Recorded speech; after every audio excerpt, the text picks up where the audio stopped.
बिस्मिल्लाहिर्रहमानिर्रहीम। अस्सलाम वालेकुम प्यारे प्यारे बहन भाइयों, आज मैं आपको बताऊंगी कम मेहनत और कम वक्त में मज़ेदार टेस्टी जर्दा मतंजन तैयार करने का तरीका। तो इसके लिए आप 2 गिलास चावल लें, बनास्पति चावल साबुत, टोटा या टूटे हुए चावल ना हो। गिलास के साथ आप चावलों को माप लें, इसकी सतह को आप हमवार रखें, ज़्यादा भरे हुए गिलास जो हैं वो ना लें। फिर आप इसको चुनकर साफ कर लें। चावलों को अच्छी तरह साफ करने के बाद अब आप इसमें पानी डाल लें और इसको अच्छी तरह भिगो लें।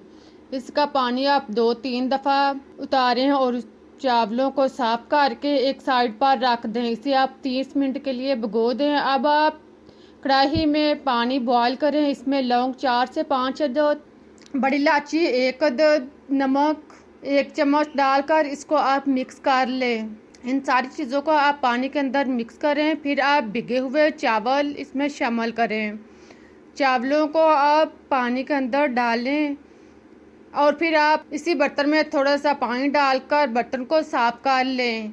चम्मच लाकर चावलों को मिक्स करें। साथ में आप 1 से 2 चम्मच ऑयल डाल लें। ऑयल डालने से चावल में शाइनिंग आएगी और चावल बहुत ही टेस्टी बनेंगे। चम्मच लाकर इसे मिक्स कर लें और फिर आप इसका ढक्कन मुकम्मल तौर पर बंद नहीं करें, इसके ऊपर ढक्कन रखें और इसका थोड़ा सा मुंह खुला रखने दें ताकि चावल बॉयल होकर बाहर ना आए। पहले आप इसको तेज़ आंच पर जब बॉयल होना शुरू हो जाए तो चूल्हा स्लो कर दें। इस तरह आप इसे 4-5 मिनट तक बॉयल करें। चावलों का फुल बॉयल नहीं करें बल्कि आप इसे 60 से 70% चावलों को बॉयल करें। आप चेक कर लें कि जो चावल जो हैं वो एक कनी में हो जाएं इस तरह के, तो आप इनको उतार लें। आप इसे जालीदार बर्तन में उतारें और इसके ऊपर आप 2 गिलास ठंडा पानी डाल दें। पानी अच्छी तरह रिमूव करने के बाद अब आप चावलों को इसी तरह थोड़ा सा फैलाकर रख दें। इसे आप इकट्ठा नहीं रखें, इसको आप खुले बर्तन में फैला लें या इसी बर्तन में आप इसे फैला लें। इसके अंदर से लौंग और इलायची वगैरह निकाल लें। अब आप जर्दा कलर लें चुटकी भर, इसको आप बाउल में डालें। साथ में आप 1 चम्मच उबले हुए चावल डालकर मिक्स कर लें। देखें इस तरह आप चावल तैयार कर लें। इसी तरह आप बाकी 2 कलर रेड और ग्रीन इसी तरह आप चावलों को तैयार कर लें। 3 मुख्तलिफ बाउल में 3 मुख्तलिफ कलर के चावल तैयार करके एक साइड पर रख दें। चूल्हे पर देगची या कढ़ाई कोई भी बर्तन रखें, इसमें आप आधी प्याली घी या ऑयल डालकर अच्छी तरह गर्म कर लें। फिर आप इसमें 4 से 5 अदद इलायची डालकर कड़कड़ा लें। इसके बाद आप आधी प्याली दूध लें। दूध डालकर इसका ढक्कन बंद कर दें ताकि छिंटे जो हैं घी की बाहर ना निकलें। 1-2 मिनट तक इसी तरह पड़ा रहने दें और फिर आप चावलों को इसी तरह पड़ा रहने दें और फिर आप चम्मच लाकर इसे मिक्स कर लें। अब आप उबले हुए चावल इसके अंदर डालें। आधे चावल आप इसके अंदर डालें। फिर आप इसके ऊपर चीनी डालें। चीनी आप 2 गिलास चावल के लिए 1 गिलास चीनी फुल डालें और 1 गिलास आप 1/4 हिस्सा गिलास का डालें। देखें 1 गिलास आप फुल डालें और 1 गिलास का चौथा हिस्सा इसमें चीनी शामिल करें। इस तरह आप चीनी डालकर इसके ऊपर बकिया चावल जो हैं वो डाल दें। दरमियान में चीनी डालकर ऊपर और नीचे चावल डाल लें और फिर आप इसे 1-2 मिनट तक इसी तरह पड़ा रहने दें। इसके बाद आप इसको मिक्स कर लें। चावल और चीनी को आप मिक्स करें और फिर अच्छी तरह मिक्स करने के बाद आप इसको ढक्कन बंद करके इसे पिघलने तक पकने दें। चीनी अच्छी तरह मिक्स करें। इसके बाद आप इसे ढक्कन 2-3 मिनट तक बंद करें। इसके बाद ढक्कन ओपन करके आप चेक करें कि चीनी जो है वो अपना पानी छोड़ चुकी है। आप देख सकते हैं कि चीनी जो है अपना पानी छोड़ चुकी है। आप चावलों को मिक्स करें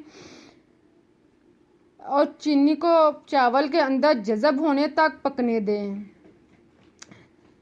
आप 3-4 मिनट तक इसको पकने दें कि ताकि चीनी का पानी जो है वो चावलों के अंदर अच्छी तरह जज़ब हो जाए।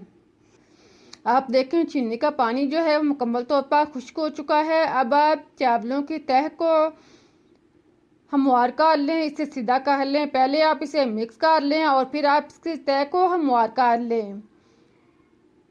अब आप इसके ऊपर कलर चावल रख दें। थोड़े थोड़े फासले पर आप तीनों चावल जो हैं इसके ऊपर रखते जाएं। जर्दा, रेड और ग्रीन चावल थोड़े थोड़े वक्फे पर आप इनको रखते जाएं। फिर आप इसके ऊपर आधा आधा चम्मच देसी घी रखते जाएं। तीनों कलर के ऊपर आप आधा आधा चम्मच देसी घी रखें। इसके बाद आप खुश्क मेवाजात, बादाम, काजू, गरी और सौंगी, इन सब को आप काट लें। सौंगी का निकाल कर बाकी चीज़ों को आप काट लें और फिर आप इसके ऊपर डाल लें।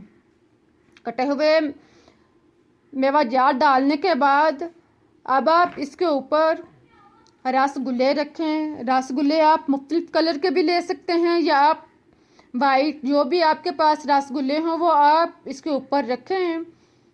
और फिर आप इसके ऊपर 1 चम्मच क्यूरा डाल लें। क्यूरा इसके ऊपर सारा अच्छी तरह सारे चावलों के ऊपर डालने के बाद अब आप इसका ढक्कन बंद करें और इसे आप 8 से 10 मिनट तक पकने दें। इसके बाद आप चूल्हा बंद करके 4-5 मिनट तक इसी तरह पड़ा रहने दें। अब आप देखें हमारा मज़ेदार टेस्टी जर्दा मतंजन तैयार हो चुका है। इनको आप मिक्स कर लें। आप चाहें तो ऊपर से रसगुल्ले जो हैं वो उतार सकते हैं। बहुत ही मज़ेदार और टेस्टी जर्दा तैयार हो चुका है। जब आप इस मुख्तलिफ तरीके से जर्दा बनाएंगे तो यकीन करें सभी उंगलियां चाट कर खाएंगे। उम्मीद है कि आप लोगों को भी रेसिपीज बनाने का तरीका अच्छा लगा होगा। अगर आपको पसंद आया है तो इसे लाइक करें, चैनल को सब्सक्राइब करें। फिर मिलते हैं एक नई मज़ेदार रेसिपीज के साथ। तब तक के लिए अल्लाह हाफिज़।